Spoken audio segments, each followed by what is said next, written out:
मार्गदर्शन करें। आदरणीय प्रधानमंत्री जी। नमस्ते जी।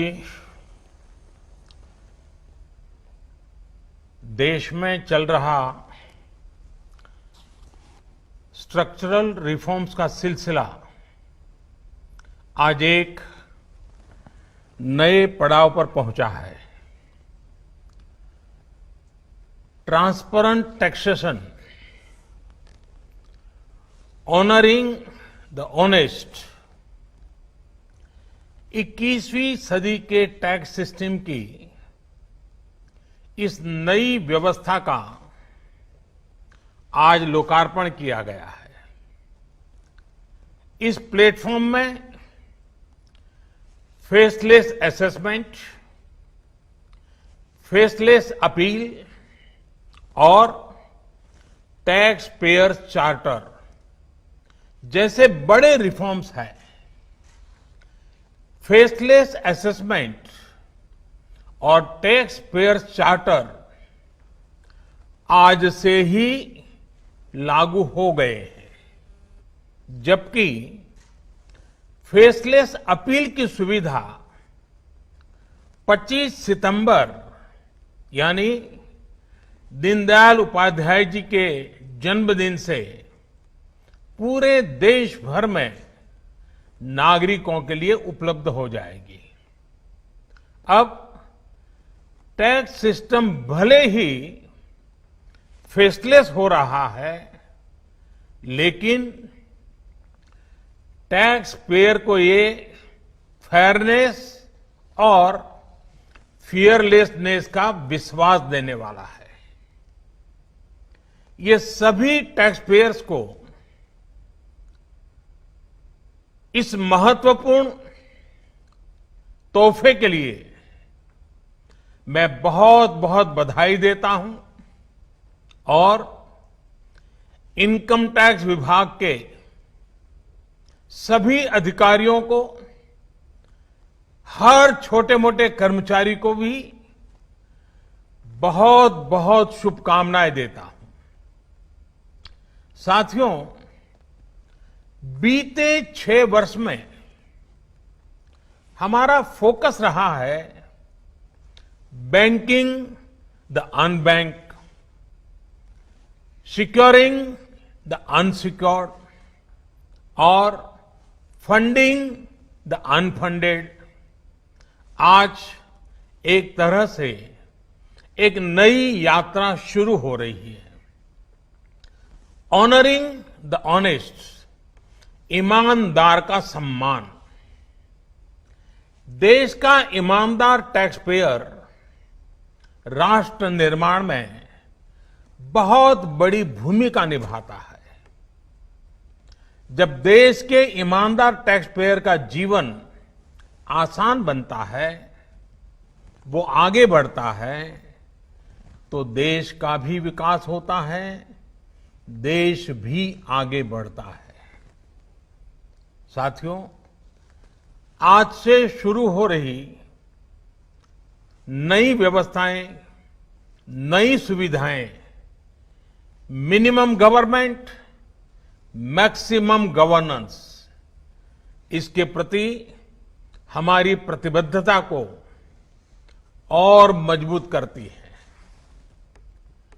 ये देशवासियों के जीवन से सरकार को, सरकार के दखल को कम करने की दिशा में भी एक बड़ा कदम है।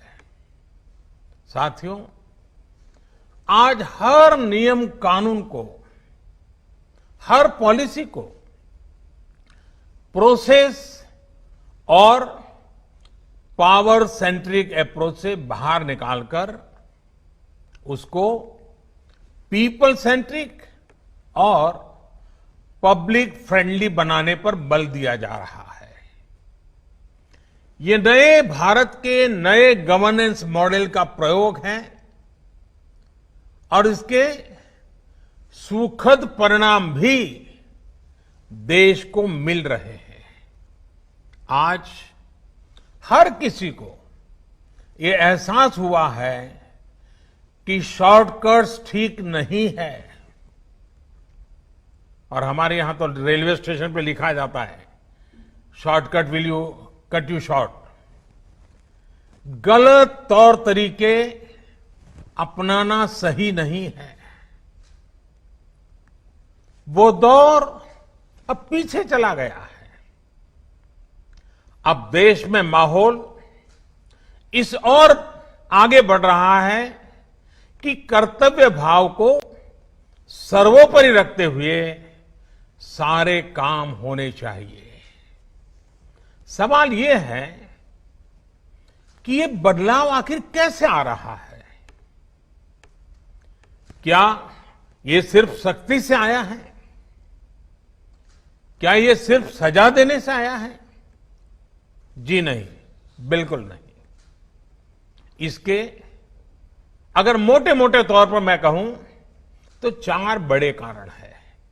पहला, पॉलिसी ड्रिवन गवर्नेंस। जब पॉलिसी स्पष्ट होती है तो ग्रे एरियाज मिनिमम हो जाते हैं और इस कारण व्यापार में, बिजनेस में और सरकार के और निर्णयों में भी डिस्क्रिशन की गुंजाइश कम हो जाती है। दूसरा, सामान्य जन की ईमानदारी पर विश्वास। तीसरा, सरकारी सिस्टम में ह्यूमन इंटरफेस को सीमित करके टेक्नोलॉजी का बड़े स्तर पर उपयोग।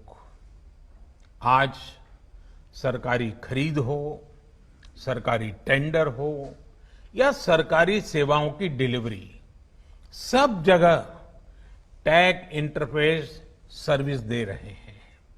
और चौथा, हमारी जो सरकारी मशीनरी है, जो ब्यूरोक्रेसी है, उसमें एफिशिएंसी, इंटीग्रिटी और सेंसिटिविटी के गुणों को रिवॉर्ड किया जा रहा है, पुरस्कृत किया जा रहा है।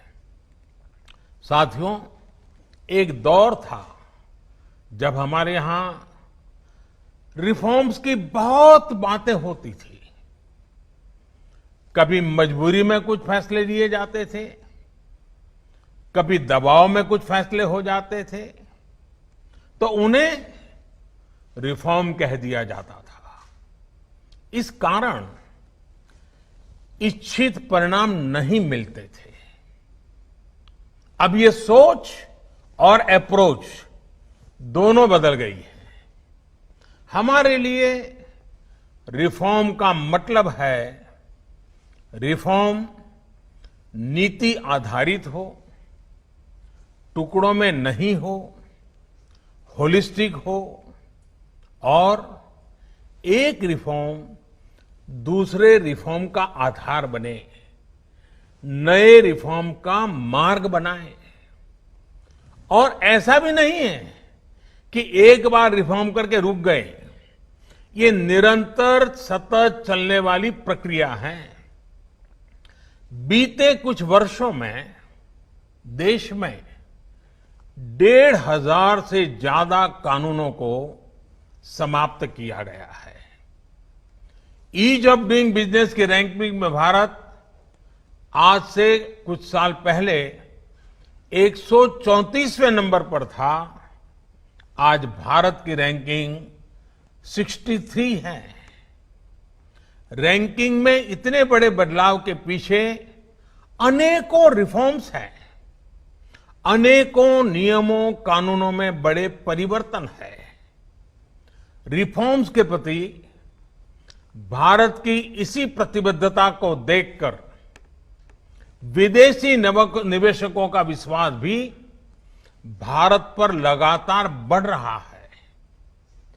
कोरोना के इस संकट के समय भी भारत में रिकॉर्ड एफडीआई का आना इसी का उदाहरण है। साथियों, भारत के टैक्स सिस्टम में फंडामेंटल और स्ट्रक्चरल रिफॉर्म्स की जरूरत इसलिए थी क्योंकि हमारा आज का ये सिस्टम गुलामी के कालखंड में बना और फिर धीरे धीरे इवॉल्व हुआ। आजादी के बाद इसमें यहां वहां थोड़े बहुत परिवर्तन किए गए, लेकिन लार्जली सिस्टम का कैरेक्टर, उसकी चाल चलन वही रहा। परिणाम यह हुआ कि जो टैक्स पेयर राष्ट्र निर्माण का एक मजबूत पिलर है, जो देश को गरीबी से बाहर निकालने के लिए योगदान दे रहा है, उसको कटघरे में खड़ा किया जाने लगा। इनकम टैक्स का नोटिस फरमान की तरह बन गया। देश के साथ छल करने वाले कुछ मुट्ठी भर लोगों की पहचान के लिए बहुत से लोगों को अनावश्यक परेशानी से गुजरना पड़ा। कहां तो टैक्स देने वालों की संख्या में गर्व के साथ विस्तार होना चाहिए था, और कहां गठजोड़ की, साठगांठ की व्यवस्था बन गई। इस विसंगति के बीच ब्लैक और व्हाइट का उद्योग भी फलता फूलता गया। इस व्यवस्था ने ईमानदारी से व्यापार कारोबार करने वालों को, रोजगार देने वालों को और देश की युवा शक्ति की आकांक्षाओं को प्रोत्साहित करने के बजाय कुचलने का काम किया। साथियों, जहां कॉम्प्लेक्सिटी होती है, वहां कंप्लायंस भी मुश्किल होता है। कम से कम कानून हो, जो कानून हो वो बहुत स्पष्ट हो, तो टैक्स पेयर भी खुश रहता है और देश खुशहाल होता है। बीते कुछ समय से यही काम करने की दिशा में एक के बाद एक कदम उठाए जा रहे हैं। अब जैसे दर्जनों टैक्सेस की जगह जीएसटी आ गया, रिटर्न से लेकर रिफंड की व्यवस्था को पूरी तरह से ऑनलाइन किया गया। जो नया स्लैब सिस्टम आया है, उसमें बेवजह के कागजों और दस्तावेजों को जुटाने की मजबूरी से मुक्ति मिल गई है। यही नहीं, पहले 10 लाख रुपए से ऊपर के विवादों को लेकर सरकार हाई कोर्ट और सुप्रीम कोर्ट पहुंच जाती थी। अब हाई कोर्ट में 1 करोड़ रुपए तक के और सुप्रीम कोर्ट में 2 करोड़ रुपए तक के केस की सीमा तय की गई है। विवाद से विश्वास जैसी योजना से कोशिश ये है कि ज्यादातर मामले कोर्ट से बाहर ही सुलझ जाए। इसी का नतीजा है कि बहुत कम समय में ही करीब 3 लाख मामलों को सुलझाया जा चुका है। साथियों, प्रक्रियाओं की जटिलताओं के साथ साथ देश में टैक्स भी कम किया गया है। 5 लाख रुपए की आय पर अब टैक्स 0 है। बाकी स्लैब में भी टैक्स कम हुआ है। कॉरपोरेट टैक्स के मामले में हम दुनिया में सबसे कम टैक्स लेने वाले देशों में से एक हैं। साथियों, कोशिश ये है कि हमारी टैक्स प्रणाली सीमलेस हो, पेनलेस हो, फेसलेस हो। सीमलेस यानी टैक्स एडमिनिस्ट्रेशन हर टैक्स पेयर को उलझाने के बजाय समस्या को सुलझाने के लिए काम करे। पेनलेस यानी टेक्नोलॉजी से लेकर रूल्स तक सब कुछ सिंपल हो। फेसलेस यानी टैक्स पेयर कौन है और टैक्स ऑफिसर कौन है, इससे मतलब ही नहीं होना चाहिए। आज से लागू होने वाले ये रिफॉर्म्स इसी सोच को आगे बढ़ाने वाले हैं। साथियों, अभी तक तो होता ये है कि जिस शहर में हम रहते हैं उसी शहर का टैक्स डिपार्टमेंट हमारी टैक्स से जुड़ी सभी बातों को हैंडल करता है। स्क्रूटिनी हो, नोटिस हो, सर्वे हो या फिर जब्ती हो, इसमें उसी शहर के इनकम टैक्स डिपार्टमेंट की आयकर अधिकारी की मुख्य भूमिका रहती है। अब ये भूमिका एक प्रकार से खत्म हो गई है। अब इसको टेक्नोलॉजी की मदद से बदल दिया गया है।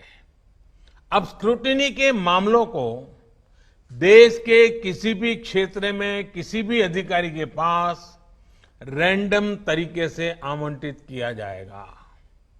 अब जैसे मुंबई के किसी टैक्स पेयर का रिटर्न से जुड़ा कोई मामला सामने आता है, तब इसकी छानबीन का जिम्मा मुंबई के अधिकारी के पास नहीं जाएगा, बल्कि संभव है कि वो चेन्नई चला जाए, गुवाहाटी चला जाए, रायपुर चला जाए, अहमदाबाद चला जाए, वो फेसलेस टीम के पास जा सकता है और वहां से भी जो आदेश निकलेगा उसका रिव्यू किसी दूसरे शहर, कहीं जयपुर हो जाएगा, बेंगलुरु हो जाएगा, चेन्नई हो जाएगा, कोची हो जाएगा, वहां की टीम करेगी। अब फेसलेस टीम कौन सी होगी, इसमें कौन होगा, ये भी कंप्यूटर रैंडमली तय करेगा और ये प्रक्रिया भी बार बार उसमें बदलाव होता रहेगा। साथियों, इस सिस्टम से करदाता और इनकम टैक्स दफ्तर को जान पहचान बनाने का, प्रभाव और दबाव का मौका अब जीरो हो गया। सब अपने अपने दायित्व के हिसाब से काम करेंगे। डिपार्टमेंट को इससे लाभ ये होगा कि अनावश्यक मुकदमेबाजी बचेंगे उससे। दूसरा, ट्रांसफर पोस्टिंग में लगने वाली गैर जरूरी ऊर्जा से भी अब राहत मिलेगी। इसी तरह टैक्स से जुड़े मामलों की जांच के साथ साथ अपील भी अब फेसलेस होगी। साथियों, इस एक महत्वपूर्ण रिफॉर्म के साथ साथ आज भारत एक बहुत महत्वपूर्ण कदम उठा रहा है और वो है टैक्स पेयर चार्टर। ये टैक्स पेयर चार्टर भी देश की विकास यात्रा में बहुत बड़ा कदम है और टैक्स पेयर के लिए अधिकार और कर्तव्य दोनों को संतुलित करने का और सरकार की जिम्मेवारी पक्की करने का ये बहुत अहम कदम है। टैक्स पेयर को इस स्तर का सम्मान और सुरक्षा देने वाले दुनिया में बहुत कम देश है, गिने चुने देश हैं। लेकिन अब भारत भी इस महत्वपूर्ण कदम की ओर अपने आप को ले जाकर के उसमें शामिल हो गया है। अब टैक्स पेयर को उचित, विनम्र और तर्क संगत व्यवहार का भरोसा दिया गया है।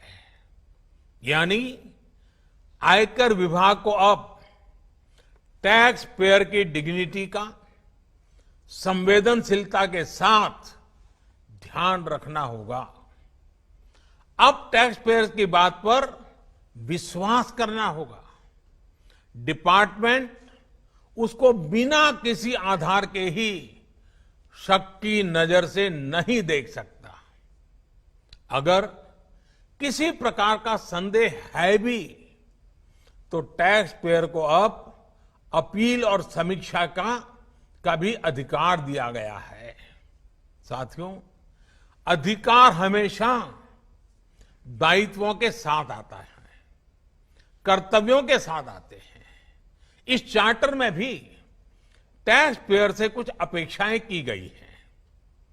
टैक्स पेयर के लिए टैक्स देना या सरकार के लिए टैक्स लेना ये कोई हक का अधिकार का विषय नहीं है, बल्कि ये दोनों का दायित्व है, जिम्मेवारी है, कर्तव्य है, रिस्पॉन्सिबिलिटी है।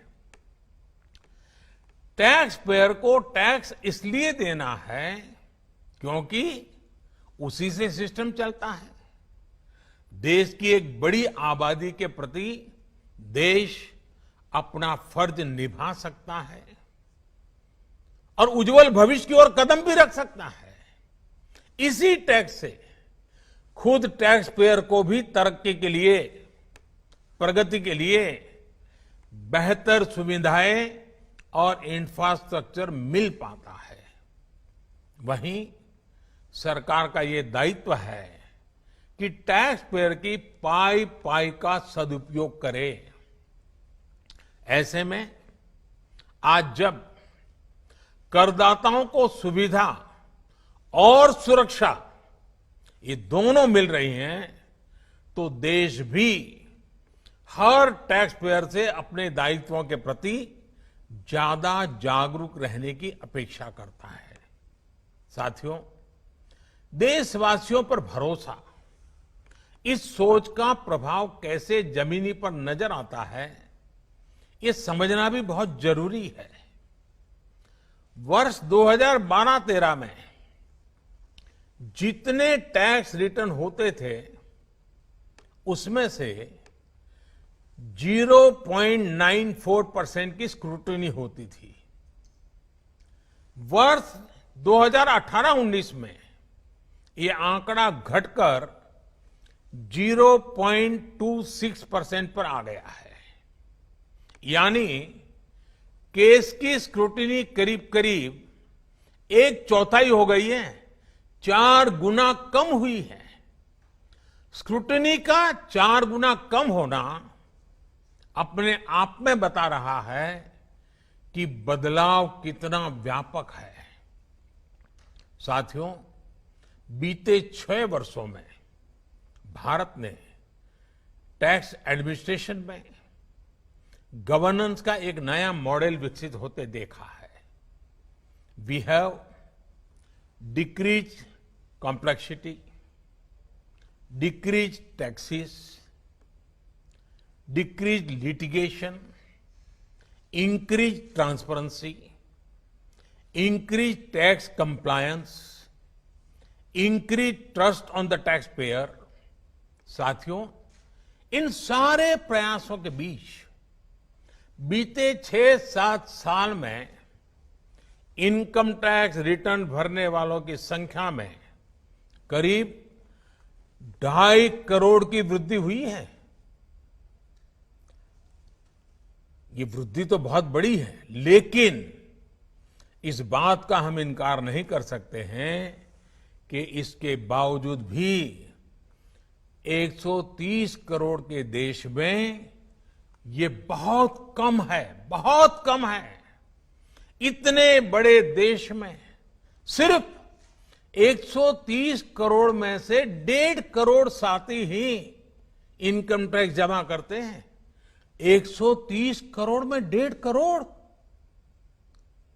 मैं आज देशवासियों से भी आग्रह करूंगा, जो सक्षम है उनको भी आग्रह करूंगा, भिन्न भिन्न करके व्यापार उद्योग के संगठन चलाते हैं उनको भी आग्रह करूंगा।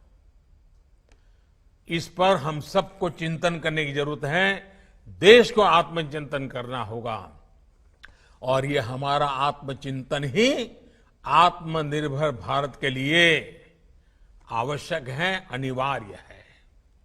और ये जिम्मेदारी सिर्फ टैक्स डिपार्टमेंट की नहीं है, ये जिम्मेवारी हर हिंदुस्तानी की है, हर भारतीय की है जो टैक्स देने में सक्षम है, लेकिन अभी वो टैक्स नेट में नहीं है।